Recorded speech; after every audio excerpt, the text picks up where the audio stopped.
Uma sociedade um O pouquinho patriarcado melhor, é o crime perfeito, isso aí é racista. Tem um bando de babaca. O ódio das mulheres. Eu acho que o deboche é muito bom. Calma-se. Tem gente que gosta, tem gente que se identifica. Senta direito, garota. Oi, gente, esse é o Senta Direito Garota, eu sou a Juliana Amador. E hoje eu tô aqui com a Lê Valois, essa gata, estilista, consultora de moda. Sim. Seja muito bem-vinda, Lê. Obrigada, Ju. A Lê veio diretamente de São Paulo. Sim. Eu sei que você tem um trabalho aqui no Rio. Me conta tudo, quero saber tudo de a Lê Valois. Vamos lá. Eu nasci em Campo Grande, Mato Grosso do Sul. Minha mãe é de lá e meu pai é carioca.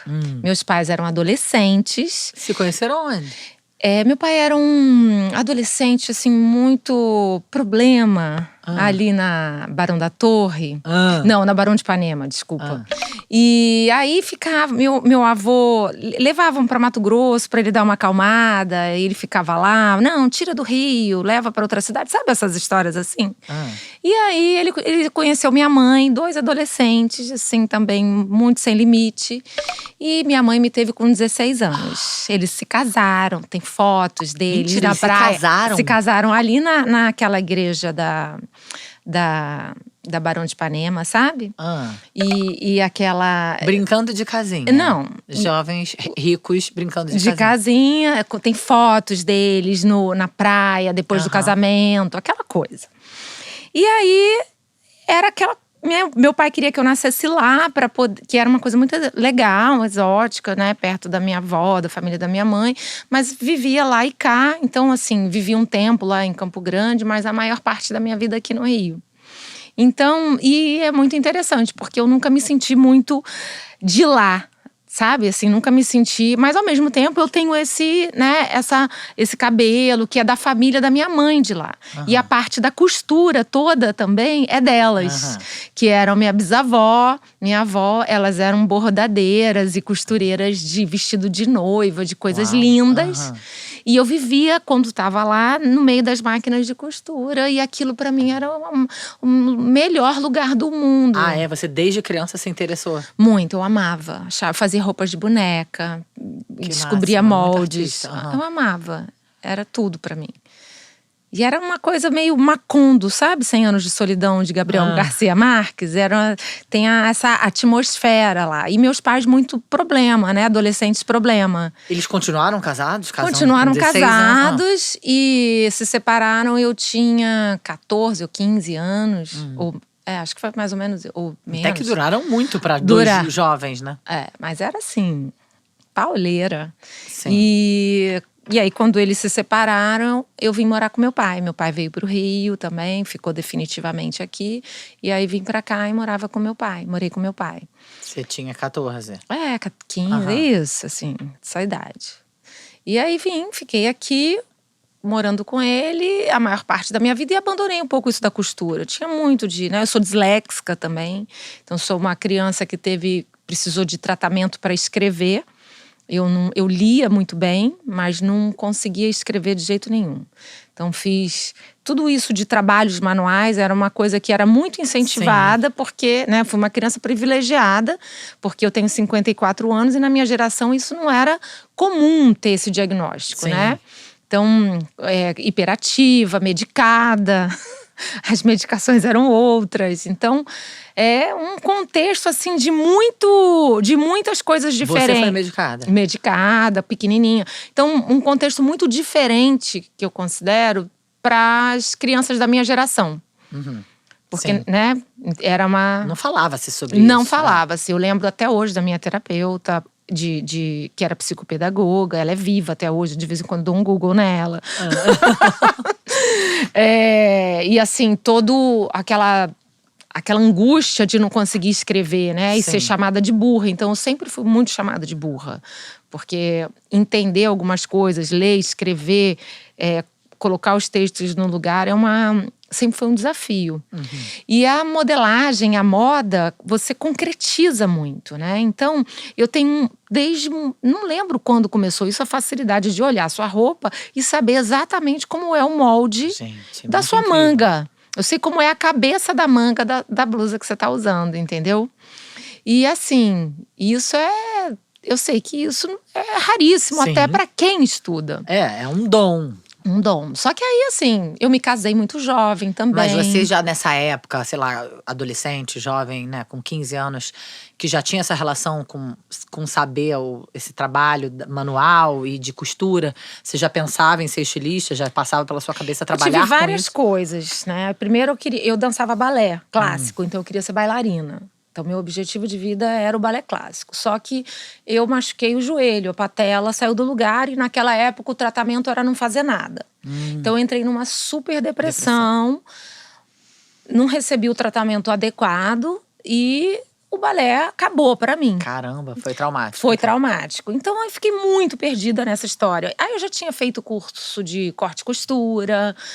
Adorava frequentar armarinhos. Porque eu morava aqui, não morava mais lá.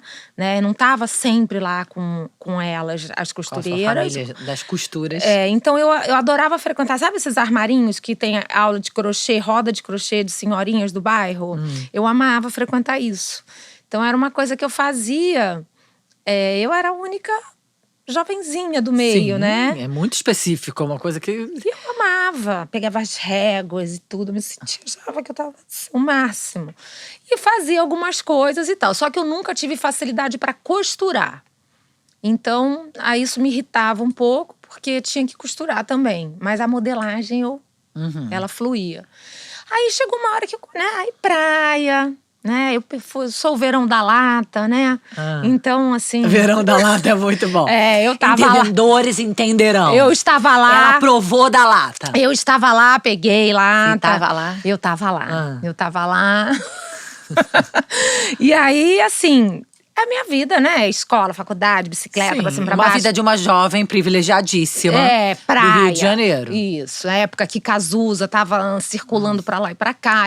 Era uma época muito legal. Sim. A praia era um lugar incrível. Mas assim, eu sempre muito perdida, sem foco nenhum na vida. Então, faculdade de turismo, faculdade de psicologia. Sim, não sei o que eu quero ser. Arquitetura, tudo a gente vai fazer. Você começou todas essas? A gente vai fazer. Eu fiz psicologia. Aham. Aí, psicologia foi muito legal. E eu já estava casada, aí casei jovem. Você também casou jovem? Reproduziu? Reproduzi. Casei um pouquinho mais velha que meus pais, mas casei jovem. E, assim, reproduzi bastante. Muito forte isso, né? Muito. Como a gente reproduz. É impressionante. Assim, e eu acho que, cara, assim, foi muita terapia, muita busca para eu ir quebrando, sabe? Esse padrão de reprodução. Muito conhecimento, muito… Pode falar palavrão? Claro. Muita cifudência. Porque, cara, assim… né? E aí eu vi aquilo e eu olhava e falava assim, cara… Você casou, você entrou na faculdade depois de casar? Depois de casada. E aí eu, Você com casou meus com filhos, quantos anos? casei com 23. Com 28 desenvolvi, né? Nasceu em mim, apareceu, não sei, que né, o lúpus é uma doença genética, mas ele tem um gatilho, né, de estresse, né? Meu ex-marido era um drogadicto e entrou em recuperação no começo, mas depois teve muitas recaídas. Não, e a família adoece, né? Toda, né? Meu pai é alcoólatra, então assim, minha mãe tinha doença psiquiátrica, então você vê que eu tava ali, ó, só fazendo assim, bom, eu sei dançar essa música aqui.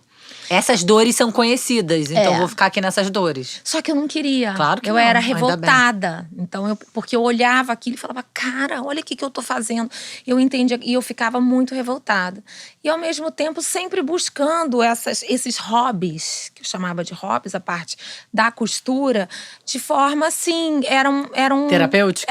Terapêutica, ou então um prazer que eu tava, né, coisas prazerosas. Aí, até que chegou um momento… Mas você terminou psicologia, chegou a fazer a faculdade toda? Terminei psicologia, fiz o meu estágio aqui no ateliê do Museu do Inconsciente, quando o museu ainda estava em construção. E foi exatamente o ano dos muros, que quando eles estavam abrindo os portões, né, que ninguém ia ficar mais preso. E o nosso trabalho era criar situações para que os internos conseguissem viver, Sim. né? Reintegrar na sociedade. Porque o governo mesmo não tinha esse programa. Então, cada espaço de saúde tinha sua obrigação com isso, se quisesse também, porque não era nem obrigado. Então, ali foi um divisor de águas e ali eu comecei a fazer análise. Uhum. E aí eu comecei a pintar quadros. Eu não fiquei com nenhum quadro, dei todos pro meu analista. Porque eu tinha pavor de olhar para aqueles quadros, que eles representavam absolutamente tudo, aí muito literal. Você vomitava as suas dores. Comecei a costurar de novo, comecei a estudar de novo. Aí fiquei grávida da terceira filha. Peraí, você já tinha tido 2? Já tinha 2, um menino e uma menina. E lupus, e o marido Isso. Lupus da eu época. fiquei ótima, né? Você vê, hoje eu não tomo nem medicação. Caramba. Que aí eu entrei no processo de que alimentação, já fazia yoga, isso, aquilo, peraí, vamos organizar esse negócio que tá muito bagunçado. Não, e vamos organizar aqui também, eu quero entender, você já tinha 2 filhas. Já 2 filhos. 2 filhos. Um menino e a menina. Aham, nessa altura do campeonato. Nessa altura do campeonato. Ia fazendo a faculdade e tudo acontecendo. Tudo ao mesmo tempo tudo agora. Tudo ao mesmo tempo agora. Tudo isso que eu falei, não tinha assim… Os 3 filhos são desse ex-marido? Os 3 são do ex-marido. Uhum.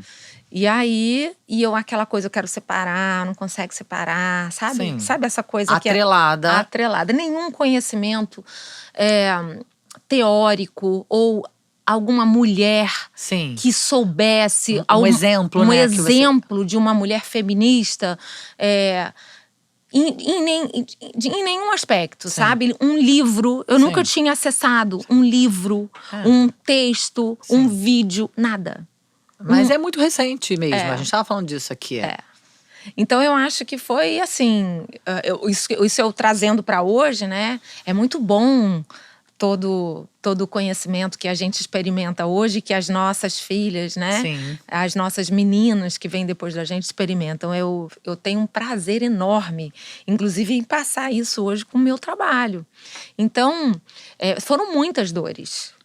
Você estava tentando separar e acabou engravidando foi uma gravidez não planejada. Não planejada. Aí engravidei da Joana, que é 10 anos mais nova. Então eu tenho 2 millennials e uma geração Z. E é o máximo, né? Todos os meus filhos são gays. Meu útero fez uma… Seu útero fez a cura hétero. Ele fez a cura hétero, entendeu? E é uma coisa incrível, assim. São filhos incríveis, sabe? Que maravilhoso. Espero que eu fale isso. As minhas são incríveis, mas as minhas são crianças. Então, isso do filho adulto incrível… porque o filho adulto a gente, de fato… Você prova, né? É um outro lugar, né? Porque são atitudes muito maiores. Com a minha filha pré-adolescente, eu também já tô começando a experimentar isso, sabe? De ficar orgulhosa do meu trabalho também. É isso! É claro que ela é um ser humano maravilhosa e que tem coisas que são dela. Você tem 2, né? Tenho 2 filhas. São coisas que vieram com ela, provavelmente, que são a história dela. Você vê assim também? Mas tem nosso trabalho. Tem um formatinho original ali, né? Mas tem nosso trabalho. Eu vejo isso nos 3. Tem um formatinho original.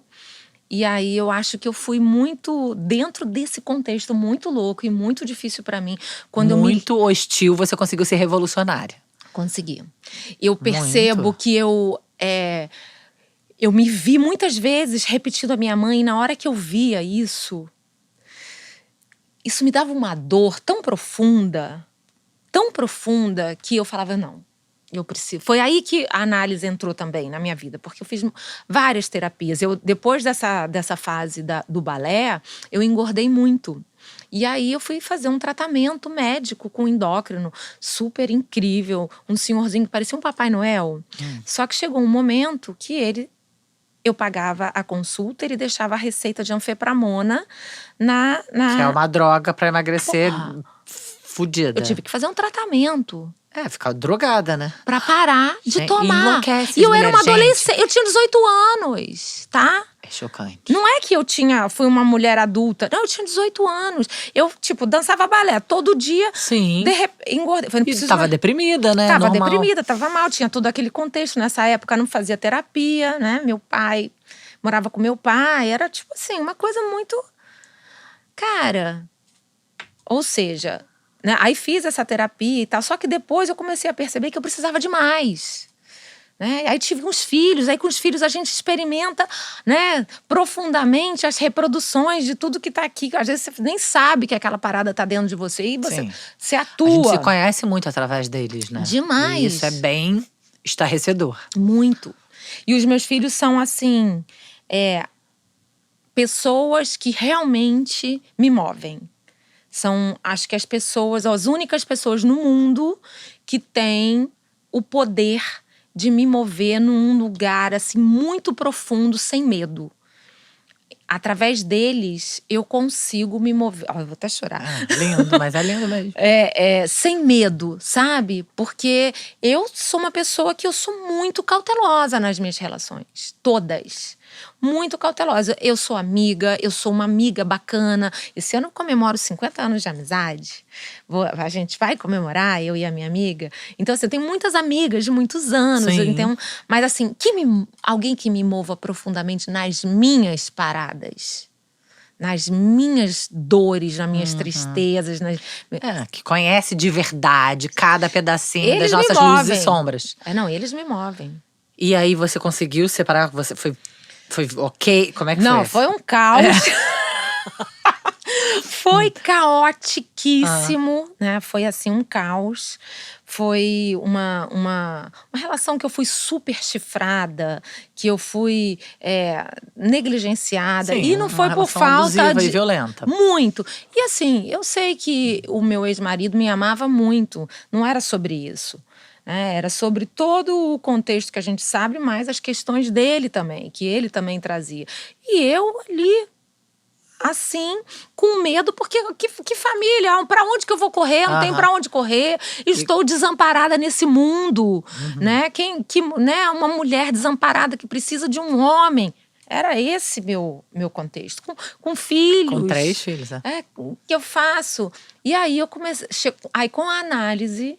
foi que eu comecei a entender aonde eu pisava. E aí eu comecei a falar assim, peraí, deixa eu cuidar aqui do meu chão. Agora vamos lá arrumar isso. Aí foi quando eu realmente comecei, vou estudar modelagem. Vou estudar isso. Aí comecei assim, mas eu montando essa história. E aí eu falei assim, mas peraí, a roupa? Por que eu tenho que me vestir assim? Fora que eu era uma adolescente assediadíssima na rua. Era horrível, eu me sentia um lixo. Quando eu estava andando aqui no calçadão, né? Não tinha ciclovia, né? O cara parava o carro, abria a porta do carro e falava, entra aqui, que eu vou te levar para fazer não sei o quê. Sim. Era horrível. Eu tinha pavor, eu queria sair correndo ao mesmo tempo. Tinha uns que os caras se masturbavam na nossa frente. Isso era uma coisa que na minha geração acontecia demais. Então, e aí eu tinha uma coisa da roupa que eu queria me esconder. Você já tinha isso? Já tinha, que eu falava assim, caramba, peraí, então é melhor eu tampar aqui, melhor aqui. Que eu vou, né, eu sempre Eu vou me vestir de uma forma que me proteja. Que me proteja. Então eu sempre tive esse corpo que era mais, né, gostosona. Só que eu tava também sempre de canga, de biquíni. Tava sempre na praia. Então era assim uma grande confusão. E quando eu comecei a estudar modelagem, eu falei, caramba, agora eu tô entendendo por que certas roupas não, mesmo que sejam um tamanho, sei lá, maior, né, que eu tenho bastante quadril, essas roupas não me cabem. Aí eu comecei a entrar nessa coisa da roupa, do corpo, isso junto com a análise, querendo me separar. E crianças, e aí eu queria uma coisa que eu sempre foi uma grande questão, proteger as minhas filhas com as roupas. Não use essa saia. Não saia com essa roupa, pelo amor de Deus. Eu tenho uma crise de pânico. Você é criança, você é menina. Mãe, mas por quê? E eu nunca contava essas histórias, porque, porra, eu falava, não vou contar essa história pra ela, porque, porra, né? Aí eu vou pegar e ficar fazendo ela viver aquela situação. Passar adiante o trauma, mas ao mesmo tempo passava. Temos que protegê-las também. E aí a millennial, que nunca foi muito ligada, assim, ela não é... Ela é mais... ela é careca, sabe? Assim, ela não tem essa feminilidade imposta.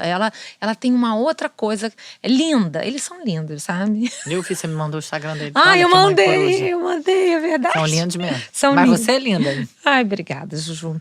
Aí Só que a caçula geração Z, que é mais sapatão que a outra, ela, minha filha, no cropped, já tem uma borboleta aqui, tal, não sei o quê. Ela é toda assim. Em São Paulo, vai pra USP, lá no Tatuapé de trem e volta à meia-noite. Nossa, eu também ia me arrancar. Eu tenho Arrancar todos os calcinha dias. pelo pescoço. À noite eu tenho que tomar um ansiodoro. Amo. Colocar, tem um negócio. Veleda patrocina a gente. Por favor. Não, assim. E sempre olhando pra roupas. Mas você vai assim, minha filha? E nessa época você já fazia roupas? Não. Já Não, isso agora. Ah, tá, isso é agora. É que eu fico indo e vindo, Sim, entendeu? mas tudo bem. Eu quero entender quando foi o momento Não, que aí você comecei se a falar. apropriou. Então, aí da estilista. quando eu fiquei grávida da Joana, eu já estava fazendo as minhas roupas. Eu já estava começando a mexer nas minhas modelagens, a entender. Aí eu fiquei grávida dela, nós mudamos para Belo Horizonte. Porque a gente achou que ia ser... Eu falei, vamos mudar de cidade. Já fiquei grávida mesmo. Vamos mudar daqui, sei lá, o que pode tentando acontecer. buscar uma melhora mudando de cidade. Uma mudança geográfica, né? Uma fuga geográfica. Sim. Tá, aí mudei de analista também, né? Não era online analista, você tinha que procurar um outro analista na cidade. Foi fantástico, foi uma mulher. E aí, lá, eu descobri que a melhor e a mais velha mulagista, que é uma modelagem que você faz no manequim, que é uma modelagem de alta costura, Sim. era de BH. Aí eu falei, opa, peraí, vamos lá. Fui atrás dessa senhora. Um toquinho assim, com 80 anos, com um salto deste tamanho, toda arrumada, com um galpão gigante, brava. Estudei mulagem com ela. E ali sim, ali ela dava broncas em todo mundo. Eu amava as broncas dela, porque aquela bronca, né? E um dia eu peguei e falei pra ela, eu vou fazer isso aqui em malha. De jeito nenhum. Isso aqui Que ela fazia com tecidos, né? é alta costura, Alta mulagem é costura. alta costura, né? Falei, vou fazer em malha e vou fazer com acabamento de alta costura. Aí falei pra ela, melhor, vou fazer em moletom. Amo! Muito revolucionário, né? Aí ela ficou puta comigo. Eu falei, eu vou trazer a peça pronta. Aí eu arrumei uma costureira, porque eu não sou boa costureira. Eu costuro, fecho a roupa, entendo se a modelagem tá funcionando, mas eu não tenho acabamento. Sim. Às vezes eu faço um negócio pra mim, né? Tipo, ok, mas assim, não posso. Não é uma coisa bacana, não é uma peça linda, né? Que você vê o avesso. E fiz uma peça maravilhosa. Fiz um casaco incrível, né? Que era meio vestido, meio casaco. Que aí é meio isso que eu faço hoje, que são esses acabamentos que não se usa em moletom. Hoje até as pessoas estão fazendo mais. Mas é uma época que moletom colocava era aquela coisa mondronguenta. viés por Sim. dentro, o acabamento não aparecia costura, não aparecia uma linha, nada. E ela amou. Ela falou, não é o meu estilo, mas é muito bonito. É muito lindo. E aí ela me ajudou muito. Acho que ela morreu ano passado, ou ano retrasado até. Ela foi muito importante, porque ela era revolucionária na história dela também, sabe? Em relação a tudo. A mulagem, a trabalhar até com 80 e tantos anos, Sim. a ter aquele espaço, ao que ela fazia, como ela trazia as mulheres para trabalhar. Você não vai fazer aqui corte e costura, vamos trabalhar. E aí eu fazendo análise. Aí eu me deparei com um livro que é Cradle to Cradle. É um livro sobre sustentabilidade industrial. Ele não fala sobre a moda exclusivamente, ele fala do processo de produção, desde a hora que você escolhe os insumos que você vai desenvolver o produto até o momento que você vai passar para o varejo. E que você é responsável por quem compra. Você é responsável por quem vai consumir e como essa pessoa vai consumir e cuidar. É coisa sua. E o seu lixo não é simplesmente descartar no lugar adequado. É descartar e saber se o lugar adequado está fazendo o que tem que fazer. Enfim, é uma loucura. Loucura. E aí eu pirei, porque aí eu comecei a desenvolver e o meu processo ele é todo fechado, desde então. Uau. Então, eu tenho um projeto que se chama Feito à Mana. Esse projeto, ele me traz condição de sublimar, porque ali eu desenvolvi produtos sociais que são fabricados por mulheres aprendizes, cada uma dentro das suas histórias e questões, dentro de alguns projetos. Às vezes esses projetos duram esses módulos duram 2 anos, às vezes duram 1 mês, ou às vezes é um workshop dentro de um espaço, ou então eu crio um espaço. E essas mulheres aprendem básicos e treinam através desses produtos sociais que são feitos das sobras do meu ateliê. Entendeu? E são remuneradas, porque eu faço esse trabalho com mulheres que precisam ter uma escola, uma ajuda, vamos colocar assim, para começar a ter uma renda própria. Sim. E muitas vezes elas têm filhos, elas não têm condição de sair para o mercado de trabalho, elas ficaram presas dentro de uma família, sofreram algum tipo de abuso, de alguma situação, e elas precisam desse dessa oportunidade. E aí eu dou uma carta sempre de recomendação. Meu telefone está sempre disponível, meu telefone pessoal, e-mail, ou seja, dali dá para sair para alguma coisa. Muito e isso legal. A gente já fez, né? Isso já é revolução, né? Já é.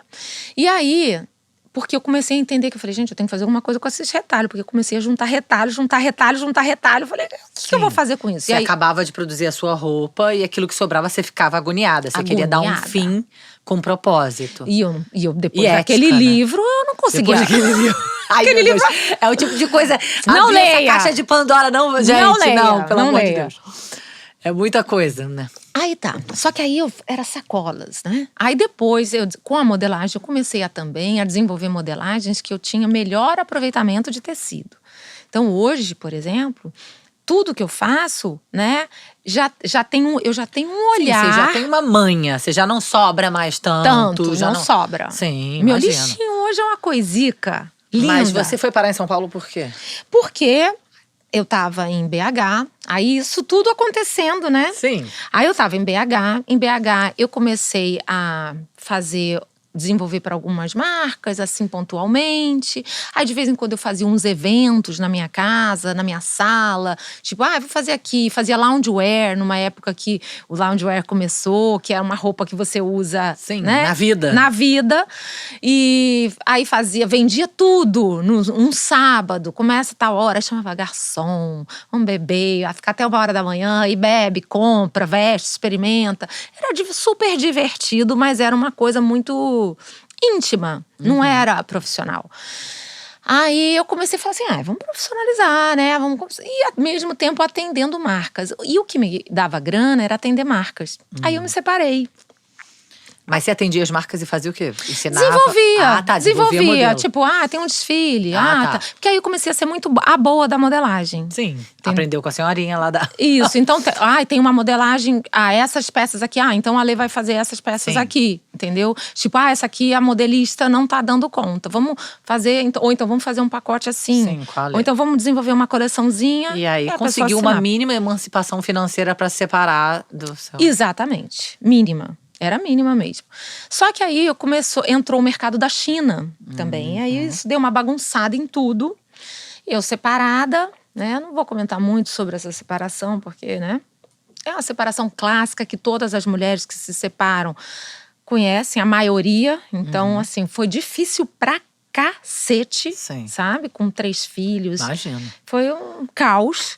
E aí, eu comecei a atender marcas aqui. Aqui não, em São Paulo. São Paulo. Comecei a atender marcas em São Paulo. Aí comecei a vir, aí arrumei um namorado em São Paulo.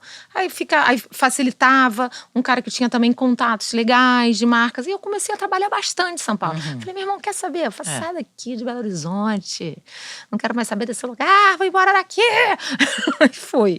Fui para São Paulo. Trabalhei horrores. E aí decidi que eu falei, cara, eu posso fazer o que eu tô fazendo para as marcas, eu posso… Fazer pra paralelamente você. fazer Claro. pra mim. E aí comecei a fazer. E aí, assim, como eu era minha mão de obra de desenvolvimento, que é a coisa mais cara que tem, é o desenvolvimento, a roupa, pra mim, eu não precisava investir grana, eu investia tempo, né? Trabalhava 14, 16 horas, às vezes, pra poder atender a mim e ao meu cliente, que Claro. colocava o dinheiro pra eu pagar minhas contas.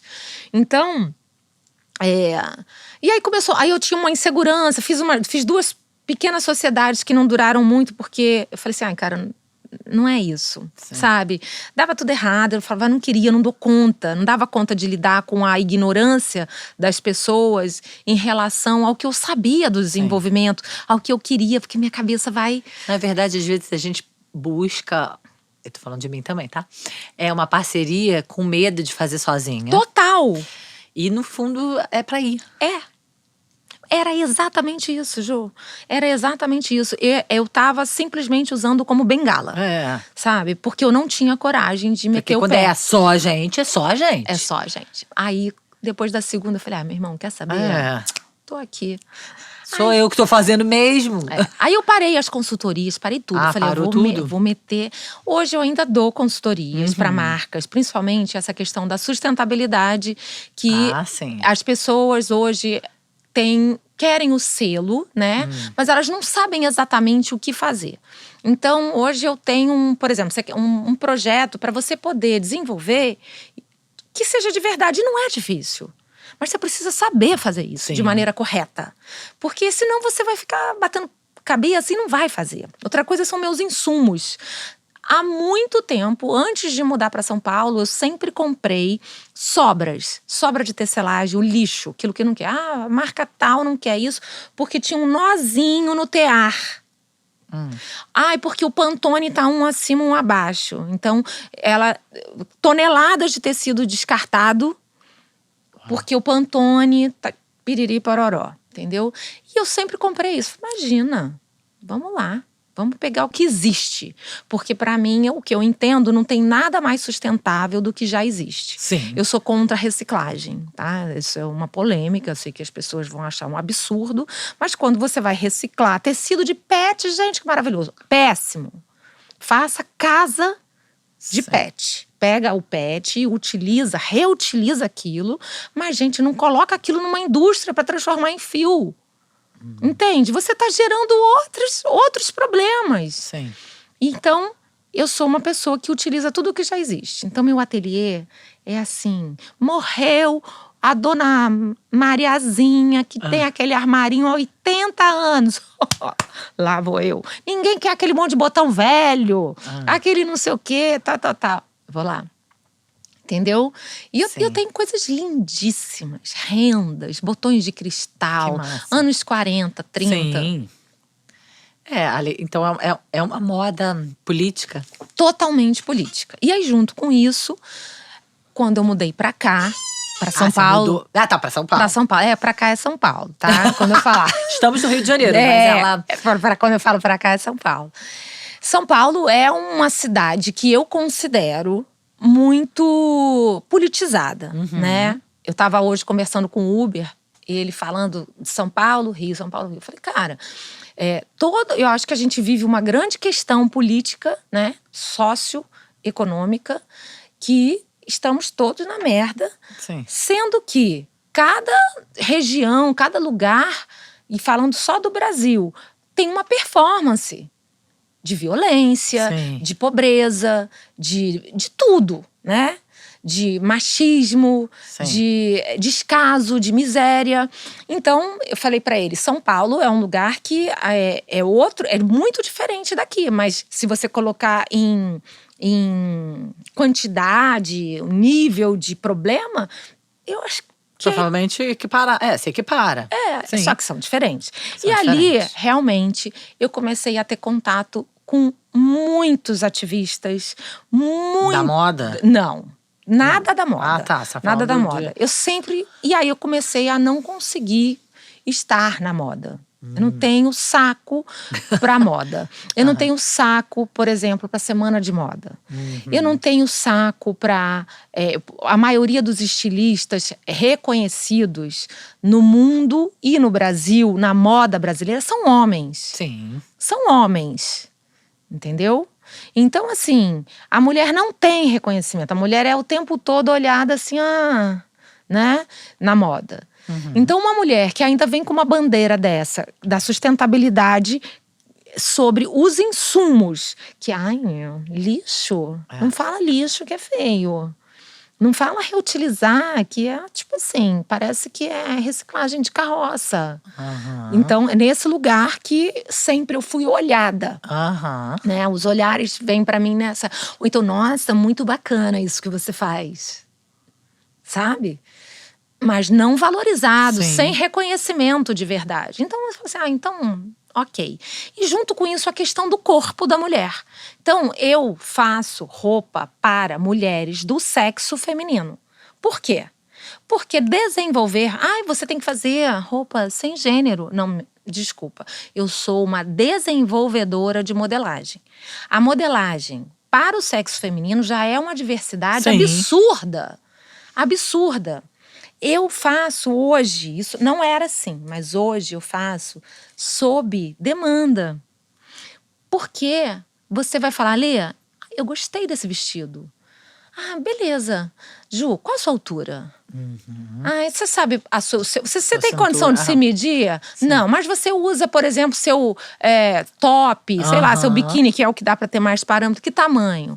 E aquilo ali vai chegar para você na sua configuração. Incrível. Eu coleciono depoimentos. Incrível. E as mulheres. E eu coleciono depoimentos emocionados, Ju. Sim. Tipo, eu tô me sentindo linda. Sim. Eu nunca me senti tão linda numa roupa. Você tá vestindo uma mulher como ela merece, como né? Ela como ela é. Merece. E não ela se ajustando àquele padrão da… É exatamente o que eu falo. Sim. A roupa é feita para vestir você. E não você se adequar à roupa. E aí, essa é uma assim, a minha fala, né, o meu tesão. Sim, o que te move na moda hoje. É ver essa mulher receber a roupa, eu só fico esperando. A que recebe a primeira vez, a que não é minha cliente ainda, ela comprou a primeira vez, eu fico ali. Aí ela manda… Sabe? É uma coisa incrível, porque eu sei que eu tô mexendo na autoestima dela. Sim. Através disso. E isso é extremamente subversivo na moda.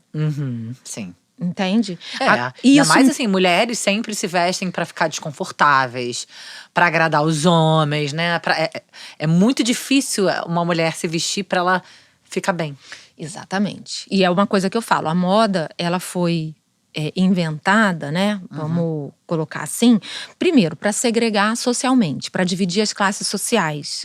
Então, a moda, ela existe para isso. Sim. As coisas… isso tá na moda, na classe social tal. Sim. E até hoje é assim. Sim. Né? Ainda, infelizmente, quem é mais pobre ainda se ilude com isso. Mas é assim. É para dividir classe social. Tá? Aí eu não tô nem falando da econômica, tá? Mas divide classe social.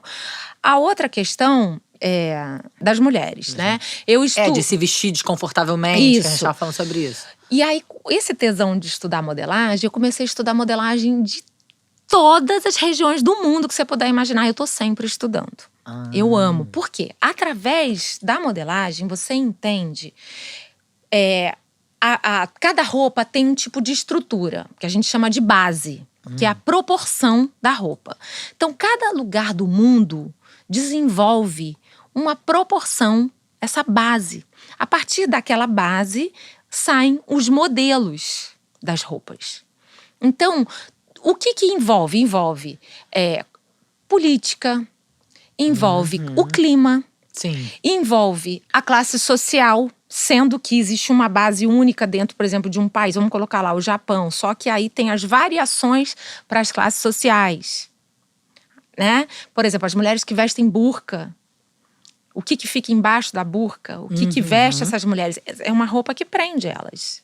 Elas não conseguem se movimentar muito. E não é por causa do véu. É pelo que está embaixo. Então, estudando isso, eu comecei a entender que em todos os lugares as roupas de mulheres eram feitas exatamente pra gente não se movimentar.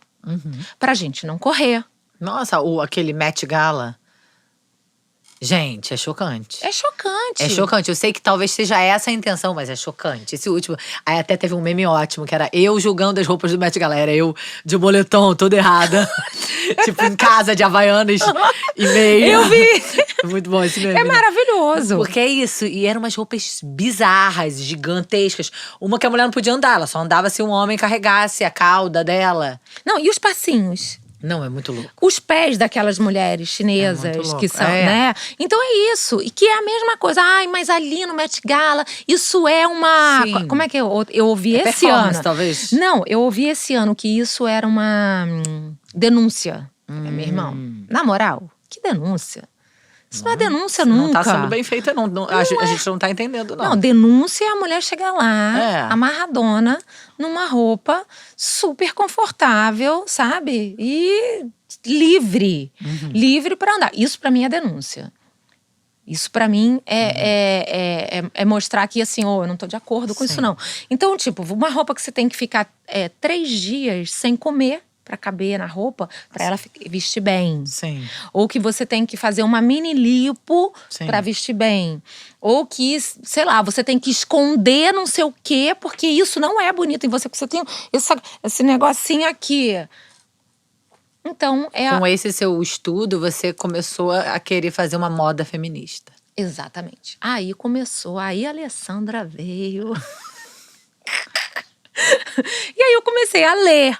Aí eu comecei a ter contato primeiro com os movimentos em São Paulo, com os movimentos de moradia, né? Que foi o primeiro movimento ativista que eu tive contato direto, de estar lá dentro, em São Paulo, que foi o MSTC. Aham. E ali eu comecei a sacar. Parênteses, elejam bolos. Na verdade foi Carmen. Ah. Carmen, Preta Ferreira. Aham. Então, vesti as duas, inclusive. Que legal. Durante bastante tempo. E comecei a entender toda a dinâmica do recorte racial, social, econômico aqui, grudadinha. Aham, Trabalhando, vivendo. Vivendo ali. Né? Entendendo o que é ser uma pessoa privilegiada. Aí eu penso assim, mas eu não sou tão privilegiada assim, porque eu tenho mais 80. E entender que não é esse nhenhenhé, que é outra Que é muito mais profundo. o buraco é muito mais embaixo. Sim. Né? E aí eu comecei a fazer, cara, eu preciso aprender isso. Aí participei de grupo de base dentro da ocupação 9 de julho, para poder saber como que funciona a questão de moradia, como que aquilo ali. Eu não contei uma coisa lá de BH, que eu esqueci. Eu fiz um trabalho de desenvolvimento de modelagem para mulheres cadeirantes. E tem desfiles, fotos e tudo mais. Que legal. Foi muito legal, porque eu falava, gente, elas ficam sentadas. Sim. Será que nunca aparece cofrinho? Aí eu comecei a pesquisar isso. Sim. E aí, realmente, enfim, foi um trabalho bacana. Com certeza. E aí, através desse envolvimento com o ativismo, as costureiras do movimento. Aí nós tivemos pandemia. Nisso eu já estudando, né? Aí até hoje eu estudo bastante, porque como eu sou disléxica, como eu falei, muitas vezes tem fases que eu não consigo muito ler. Então eu participo de clubes de leitura, Sim. que me ajudam muito. Foca mais, né? Foca, aí eu tenho alguém lendo, a gente tem uma fala, eu consigo, né, destrinchar aquilo ali, ouvir sobre o livro. Sim. Então, e eu não consigo ficar parada, né? Você viu que é o tempo todo milhões de coisas na minha cabeça acontecendo e eu sou uma pessoa que vai lá e concretiza. E eu não consigo ficar com isso na teoria. Eu preciso praticar. E aí, através desse movimento de moradia, eu me aproximei muito do feminismo. Foi aí que eu encontrei, na verdade, o feminismo. Foi aí que eu comecei a ler, maratonei Djamila, né? Conheci a Yasmin e mais um tanto de outras, né? As clássicas que a gente tem do mundo todo, né? Fui entendendo por que a roupa europeia estudando a história, né? Que aí o Caliban e a Bruxa trazem muito bem isso. Eu consigo trazer a história pra roupa. Moda, Por exemplo, o BDSM, né? Que são as mulheres que iam pra fogueira, elas usavam todos os elementos fetichizados hoje no BDSM. Então, muitos elementos que você vê, né, lindos ali, super interessantes, que Explica amarra o aqui. que é BDSM. É o fetiche. É um fetiche. É um fetiche sexual, né? Pro ato sexual. E quando as pessoas utilizam uma performance de sadomasoquismo. E nessa performance elas usam muitas roupas, que são essas roupas aqui, né? de enforcar, que são aqueles X aqui, que tem um negócio que tampa a boca, algemas, e normalmente tem aquelas umas coisas que prendem, assim, que tem umas, sabe? Então, essa roupagem do BDSM, ela é exatamente a roupagem das mulheres da Idade Média quando elas eram enforcadas. Ninguém fala isso. Então, assim, eu tenho pavor. Sim. Sabe? Eu tenho pavor. Pra mim, o fetiche, seja ele qual for, sabe? Ele, de alguma maneira, é um instrumento limitante. Sim. Independente, né? Eu sei que também isso é polêmico, né? Porque as pessoas acham que é o contrário, é uma liberdade. Eu não acho. Eu acho que ele aí é fruto de toda essa coisa da pornografia. Inclusive, a roupa, né? Eu acho que curtir é muito legal, claro, né? Mas quando você tem… Depende disso, para sentir prazer, é bem problemático. É problemático. E normalmente… as mulheres são muito fetichizadas, né? E sempre tem uma roupa no fetiche. Sempre tem uma coisa do vestuário pro fetiche. Então, isso foi uma coisa que não é a minha área, mas é muito interessante porque eu evito algumas coisas no que eu desenvolvo por conta disso. Sim. Entendeu? Algumas… acabou, sim, fazendo parte da história do seu trabalho, né? Tá, de alguma forma ali. Tá ali. Não é uma coisa que eu publico, né? Tipo assim, não. Mas assim, tem certas coisas que eu não coloco. Agora, eu acho muito bonito colocar pele, coisas pra fora, né? Eu acho muito bonito formas. Eu acho que a sensualidade é uma coisa que, se mulheres e homens puderem exercer de uma maneira gostosa e que você não se… que não tem nada a ver com objetificação. Isso. Que é o que eu acho que tem a ver com se sentir bonita, né? Porque a gente tem isso na nossa sociedade, o se sentir bonita. E uma das coisas que eu sempre falo você quando olha no espelho, você se arrumou, você se olha no espelho, você dá uma risadinha? Ou você sai assim, poxa, tudo bem, vou assim mesmo. Sabe? Isso. E eu acho que a roupa, ela tem esse poder de destruir o seu dia e tem o poder de trazer uma risadinha pro espelho, tipo, vamos lá. Sim. Então esse é o seu prazer do seu trabalho hoje em dia. Arrancar as risadinhas. Arrancar risadinhas dos espelhos pra si mesma, né? E vestir ativistas, né? As mulheres ativistas, mulheres que estão aí, que estão… Maravilhosa. Né? Quero roupas de alê, hein? Vamos lá. Com certeza. Maravilhosa. Porque é isso, eu acho que a mulher é muito louco, né? Como as coisas parecem que não tem nenhuma relação, mas estão completamente ligadas. Né? Qual é a roupa que você usa pra ir pra luta, né? Pra você poder dizer quem você é, o que você quer. Exatamente. A gente precisa estar confortável pra fazer isso. O tempo todo. Pra andar, pra correr, pra fugir do maníaco do parque. Pra, né? Pra poder dançar, pra poder se divertir, pra subir. Total. É isso. Maravilhosa. E agora, então, é isso. A sua vida tá nesse momento, você assumiu esse lugar de poder. Exatamente. De que tem a sua produção. De vez em quando você dá umas consultorias. Dou consultoria para marcas, principalmente marcas que estão começando, que querem começar a entender. Hoje a gente vive no mercado muita gente quer ter sua coisinha. Eu tive essa ideia, né? Eu tive isso. E eu acho isso super legal, porque a gente vive isso na América Latina, né? Que é a economia laranja, que é o que move, o que dá ideias até para poder mudar o mundo. Porque são essas pequenas marcas, esses pequenos movimentos que são realmente os inovadores, né? Os inovadores estão aí. E tem muita gente de olho nos inovadores para copiar e depois capitalizar. Engolir, que é o que acontece toda hora. Então, Sim. eu dou essas consultorias e principalmente para as mulheres. Sim. Né? Clientes, tem mulheres que… Muitas são minhas clientes, algumas não são minhas clientes, assim, sempre. Mas querem uma consultoria, quero mudar meu guarda-roupa. Eu quero me vestir, eu quero me libertar Sim. desse jugo de que eu tenho que vestir uma roupinha apertada, que eu tenho que usar salto para isso, ou que essa roupa é de trabalho, essa roupa é disso, essa roupa é daquilo. E normalmente as mulheres que querem essa consultoria, elas estão dando um salto social. Elas estão dando um salto emocional. Elas estão dando um salto X ali na vida delas, que tipo, peraí, ela tá vivendo um grande questionamento. E aí ela quer mudar a roupa dela. Sim. Então eu não sou uma consultora que vai chegar e vai trazer, olha, você usa esse sei. look, essa aqui é a sua maleta. Não. Maravilhosa. Ale, adorei. Tem mais Gostou? alguma coisa que você queira contar? Não sei, eu falo pra caramba, né? Não, foi ótimo. Acho que a gente conseguiu fazer uma boa linha do tempo. Deu, da né? Deu sua pra entender? história. Deu pra entender, eu amei. Entendi bem o que é essa moda política, feminista. Achei lindo.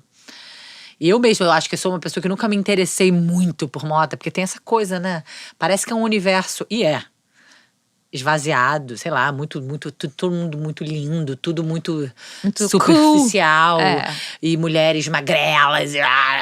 Então fica, né, a gente acaba tendo repúdio mesmo. E aí eu acho incrível, né, receber uma estilista, uma mulher como você, tão interessante, tão interessada em fazer uma revolução através da moda. E eu espero que isso cresça muito. Também. Muito. A gente precisa, né? Vamos. Obrigada por também vestir nós, as ativistas. Estamos juntas. Estamos juntas, Ju. Conte Obrigada. comigo e com esse programa, tá? Você também. Adorei Amei. te conhecer. Beijo, gente! Amei.